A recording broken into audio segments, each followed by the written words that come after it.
जिथे अवास्तव मागण्या होतात, म्हणजे कॉम्पेन्सेशनच्या नावाखाली लोक 40 लाखाचा फ्लॅट आहे आणि 50 लाख कॉम्पेन्सेशन मागितलंय, लोक काहीही करतात. इंटरेस्टवर इंटरेस्ट काय मागतात आणि काहीही मागतात. म्हणजे एक जो समज आहे ना की बिल्डर खूप पैसे कमवतो, तर लोक काहीही कंप्लेंट फाईल करतात. अशा ठिकाणी बिल्डरच्या बाजूनी निर्णय झालेले आहेत.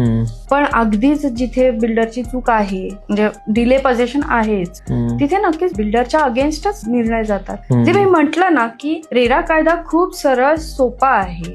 तुमची चूक आहे तर तुम्हाला शिक्षा होणार. तुम्हाला जेवढा डिले झालाय, तुम्हाला ते प्रोजेक्ट कोविड मध्ये नाहीये आणि डिले केलेलं आहे, म्हणजे 2023 ला पोझिशन आहे आणि 24 ला दिलंय, तर मग हा 23 ते 24 हा पिरियड कोविड पिरियड नाहीये ना, तर मग त्याचं बेनिफिट बिल्डरला मिळतच नाही. मग त्यांना ते तेवढं कॉम्पेन्सेशन द्यावंच लागतं. मात्र पोझिशन 2020 मध्ये आहे, जेव्हा पीक वरती होतं कोविड, तेव्हा पोझिशन आहे आणि 2022 ला पोझिशन दिले, तर मग त्या ज्या 2 वर्षाचा डिले आहे, त्या डिले मधून 1 वर्ष कोविड पॅन्डेमिकचं मायनस केलं जातं. तेवढा बिल्डरचा विचार केला जातो. मग रिलेटिव्ह केसेस जसा असतील तसा, म्हणजे असं अजिबात नाहीये की बिल्डरच्या बाजूनी निर्णय होतात किंवा अलॉटीच्याच बाजूनी निर्णय होतात, असं नाही.